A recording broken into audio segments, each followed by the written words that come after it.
केरळ ट्रिपचा आजचा दुसरा दिवस आहे आणि literally I am so excited की आज आम्ही फायनली आमच्या डेस्टिनेशनला पोहोचणार आहोत. तर खूपच एक्सायटेड आहे. पकडलं. काय करू मग? आता गेला. पकडला धप्पा. तुला कुठं आता? आता आपल्याला आवडेल. एक 5 मिनिटं त्याच्याबरोबर खेळलं ना की त्याच्या मनासारखं मला करायला मिळतं. काही नाही, त्याला आवरून द्यायचं होतं आणि तो अजिबात आवरून घ्यायला तयार नव्हता. सचिन ऑलरेडी चेकआउटसाठी खाली गेला होता आणि आम्ही रेडी होत होतो. बघ कुठे गेला तू? कुठं? खायला काय विचार? काय? खायचं विचार ना, जेवायचं काय काय विचार ना. हा. खायचं. आज रात्रीचं कॉल आहे. त्याला म्हणा मला भूक लागली आहे, डोसा आहे का विचार. आणि मी नाही बोलत, तू बोलत आहे. सचिनचा आवरेपर्यंत मुलांबरोबर बराच टाइमपास केला आणि सकाळचे बरोबर 7:30 वाजले. आम्हाला आयडियली निघायचं होतं 6 वाजता, पण आम्हाला लेट झालं. बट असो, असं काही फार काही लेट झालेला पण नाही आहे. सचिन म्हटलं की मी कम्फर्टेबल क्लॉथ घालूनच निघणार आहे, कारण की प्रवास हा 482 किलोमीटरचा आहे. बाबा चलो. चलो मोरा गणपती बाप्पा मोरया. मंगल मूर्ती मोरया. तर मंडळी, फायनली आम्ही केरळ ट्रिपच्या प्रवासाकडे निघालो आहोत आणि 482 किलोमीटरचा हा प्रवास असणार आहे. फायनली आपण आता मँगलोर सोडून केरळमध्ये प्रवेश केलेला आहे आणि कालचा दिवस तुम्ही पाहिला असेल किती हॅपनिंग होता. एंटायर डे आम्ही म्हणजे ट्रॅव्हलच केला आहे, परंतु खरंच खूप भारी दिवस गेलेला आहे.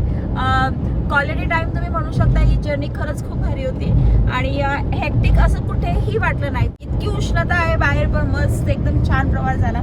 आता ही जर्नी आजचा पण पूर्ण दिवस ट्रॅव्हलमध्येच जाणार आहे. ऑलमोस्ट किती किलोमीटर आहे इथून केरला? आपण कोचीला चाललोय ना. 400. ओके, तर 400 किलोमीटर्सचे रन आहे. त्यामध्ये आम्ही तर फक्त खाया प्यायला थांबणार आहे, पण आमच्या गाडीचा थोडासा डिस्कचा प्रॉब्लेम आला, त्यामुळे आम्ही तिथे रिनॉल्टचा सर्व्हिस सेंटर चेक करतोय. सो आजचाही दिवस ट्रॅव्हलचाच असणार आहे, पण तुम्ही नक्की बघा काय काय होते, मी ते सगळं शेअर करणार आहे. सो आत्ता वाजले सकाळचे 8:30 आणि दिवसाची सुरुवात झालेली आहे. ज्यावेळेस सचिन गावाकडे मला पिकअप करायला आला होता गडिंग्लजला, त्यावेळेस ना एका दगडाखाली गाडी, म्हणजे दगड होता आमच्या गाडीखाली खूप मोठा, ते लक्षातच आलं नाही. तिथे ना आमच्या गाडीचा डिस्क खराब झाला. तर आम्ही आता सर्व्हिस सेंटरला टाकलं आहे इथे आणि त्याच्यानंतर आता आम्ही ब्रेकफास्ट करायला जाणार आहे. तर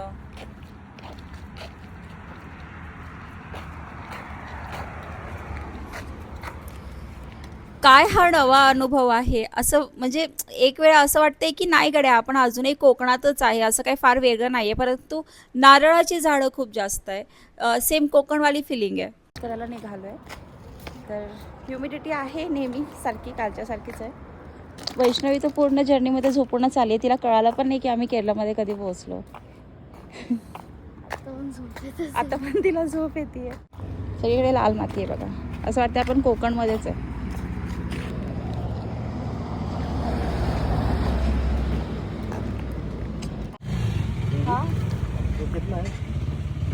कितने काय?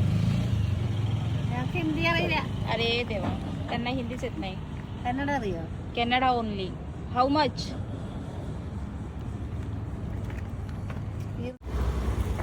इथे एक मावशी बसलेली आहे आणि त्यांनी फिश विकायला ठेवला आहे. तर फिश मधला हा प्रकार मला काही कळत नाही, त्यांना आपली मराठी भाषा पण कळत नाही आहे. आणि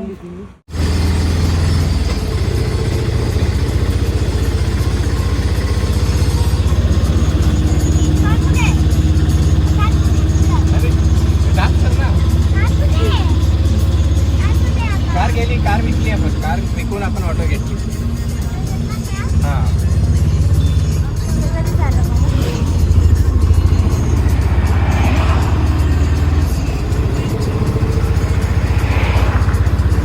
बऱ्याच वर्षानंतर आम्ही असं मोठ्या गाडीत म्हणजे टमटममध्ये बसलो आणि खरं सचिनच्या चेहऱ्यावरचा आनंद तुम्ही पाहू शकताय. किती एक्साइटेड आहे तो. खूप भारी असं निहारतोय की किती छान गाडी आहे, काय आहे. आमच्या मायासारखी इथे एक डॉग भेटलाय, पण तो अरे अरे अरे तो पळतोय आम्हाला बघून. अरे आम्ही सगळे शॉक झालो. काय विषय हा? अरे no, गरम पाणी दिलं. प्यायला गरम पाणी दिलं. जे कोणी कोची केरळा साईडला असेल तर प्लीज सांगा की गरम पाणी आणि ते पण पिंक कलरचं का देतात. आणि डोसा सुद्धा आधीच करून ठेवलेला होता बट टेस्टी होता no जास्त doubt. सवालच नाही. आणि आलू आणि पुरी घेतली होती ना तर त्या पुरीला आणि आलूला इतकी खमंग चव होती ना काय सांगू. कोकोनट चटणी सुद्धा खूप टेस्टी होती. जरी डोसा म्हणजे उत्तप्पा होता की डोसा माहिती नाही पण तो आधीच बनवून ठेवलेला असतो इथे आणि फार लिमिटेड मेन्यू असतो. विशेष म्हणजे इथले लोक ना खूप डाऊन टू अर्थ आहे आणि बाहेरून आलेल्या लोकांना ना ट्रीट खूप छान करतात. म्हणजे असं नाही की पार्शालिटी वगैरे नाही की हे बाहेरचे लोक आहेत तर काय. बरं आता कॉफी म्हटल्यानंतर साऊथ इंडियन आपल्याला प्रत्येक वेळा आठवतं तर आज आम्ही पहिल्यांदा केरळामध्ये फर्स्ट टाईम हे पिलाय कॉफी पिली आणि खूप टेस्टी. बिल बघून मी इतकी शॉक झाले. मला वाटलं खूप जास्त झालं असेल पण यार खूप स्वस्त. फक्त 195 रुपयामध्ये आम्ही एवढं काय काय खाल्लं. खूप स्वस्त खूप टेस्टी आहे. वाव मज्जा आली. मागच्या वेळी आमच्या कारच्या डिस्क जेव्हा गेले होते ना त्यावेळेस आम्हाला जवळपास 15-16 हजार रुपये खर्च आला होता. जवळपास एक बरोबर 5 वर्षापूर्वीचीच गोष्ट आहे. माझ्या भावाचं लग्न झालं होतं ना त्यावेळेस डिस्कचा इश्यू आला होता. बट आत्ता ज्यावेळेस आमची कारचा डिस्क खराब झाला होता आणि हे कार कोल्हापूरवरूनच येतानाच खराब झालं होतं बट इथपर्यंत गाडी चालली छान. तुम्हाला माहिती बिल किती झालं? फक्त 6,000 रुपये. इतकं स्वस्त. खरंच इथे सगळं स्वस्त आहे. तर आता स्टे कसा आहे सो मंडळी आता आम्ही हायवेवर आहोत जे की मँगलोर टू कन्याकुमारी जातो. सहापती हायवे आहे हा. जसं आपल्याकडे समृद्धी महामार्ग आहे तसा तो हा हायवे आहे जो डायरेक्टली कन्याकुमारीपर्यंत जातो. बाय द वे कन्याकुमारी इथनं फार तर फार 600 किलोमीटरच आहे फक्त. तिथे जायला होणार नाही कारण की आमचे शेड्यूल फार फिक्स आहे. बट आजूबाजूचा नजारा तुम्ही बघू शकता किती सुंदर आहे. सगळीकडे इन्क्लुडिंग डोंगर एकदम नारळाची झाडे आहे बघा इतके छान आहे ना. अजून आमची जर्नीच चालू आहे. जिथे कुठे थांबेल आम्ही तेव्हा तुम्हाला दाखवेनच.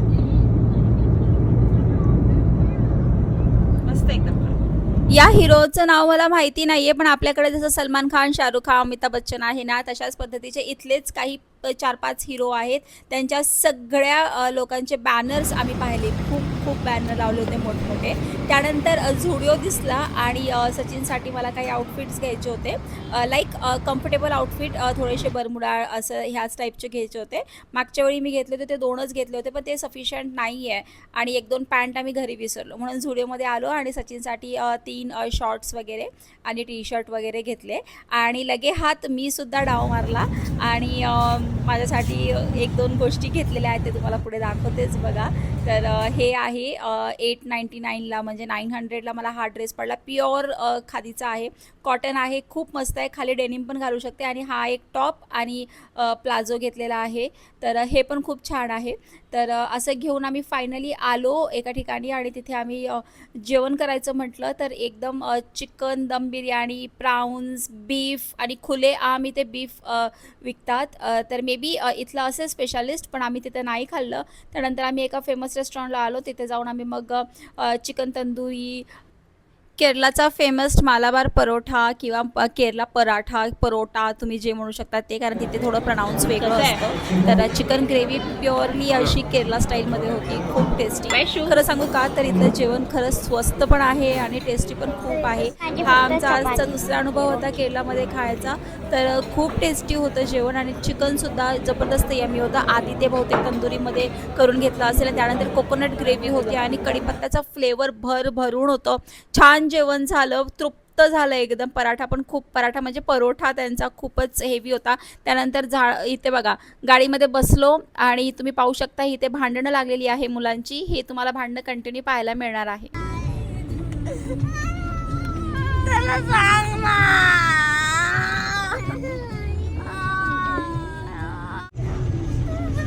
तुला पण घराच्या बाहेरच काढ. यार किती पण प्रयत्न करू दे ह्यांना किती समजून सांगू दे पण हे भांडणं काही थांबणार नाही. त्यामुळे मी डोकं बंद म्हणजे तुम्हाला दिवसभरातली फक्त एकच भांडण दाखवले त्यांचे बरं काय. हे दिवसभर चालू होतं म्हणून मी कंटाळले. मी म्हटलं मारा किती मारायचं एकमेकाला. फायनली आम्ही कोचीजवळ पोहोचलो आहोत. तरी पण अजून वेळ आहे बरं का.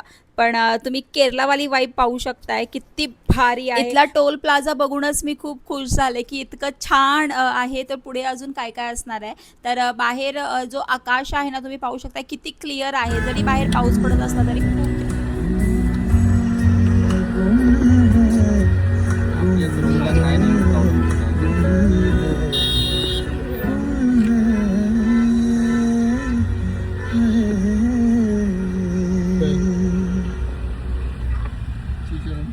या पुढे घ्या. तू मला मिडल फिंगर दाखवली श्रीकरण. तुम्हाला खोटारडा बोलला ना. आईने म्हणला. मला म्हणला. आईने. ताईने कुणाला म्हणली. शिवी. शिवी दिली. ताईने कुणाला शिवी दिली. काय विचारू नका. सचिन आणि शिवचरणचं कन्व्हर्सेशन नेक्स्ट लेवलचं असतंय. त्यामुळे आता मी म्यूट केलं आणि म्हटलं चला तुम्हाला पुढचं दाखवावं. भयानक लेवलला पाऊस. इतका पाऊस की म्हणजे ह्या पावसामुळे चक्क आम्हाला जिथे 7 वाजता पोहोचायचं होतं आम्हाला तिथे जवळपास रात्रीचे 1 वाजले. म्हणजे लिटरली. सो मंडळी रात्रीचे 11:15 वाजले. आम्हाला आयडियली 7 वाजता पोहोचायचं होतं पण बाहेर खूप पाऊस होता. आता मी वॉशरूमला आली. एका ठिकाणी थांबलो आहे आम्ही जेवायला. सो दिवसभराचा इतका थकवा झाला ना तर आता एकदम लाईट काहीतरी खाणार आहे.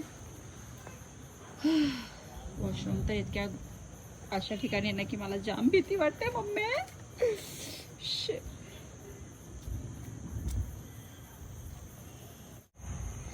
चलो फायनली रिटर्न जाते आहे पण मला भीती वाटते. मी तर पळत पळत जाते. 11:30च्या दरम्यान आम्ही इथे थांबलो होतो. 12 वाजले खायला आणि त्यानंतर आम्ही निघालो आणि फायनली पोहोचलो 1च्या दरम्यान कोचीमध्ये नोवोटेलला. ठीक आहे. तर हे सचिनचं हॉटेल आहे पुण्यातलं जिथे आम्हाला आता इथे डिस्काउंटेड प्राईजमध्ये पुढे राहायला मिळणार आहे. या हॉटेलमध्ये किती खर्च आला आम्हाला पुढचे 3 दिवस 3 रात्र ह्याचा व्हिडिओ तुम्हाला उद्या पाहायला मिळेल. प्लस उद्याच्या व्लॉगमध्ये तुम्हाला प्रॉपर मुन्नार पाहायला मिळणार आहे. केरलाचा ॲक्च्युअलमध्ये व्लॉग जो आहे टुरिस्ट प्लेस ते तुम्हाला उद्या पाहायला मिळेल. Okay bye.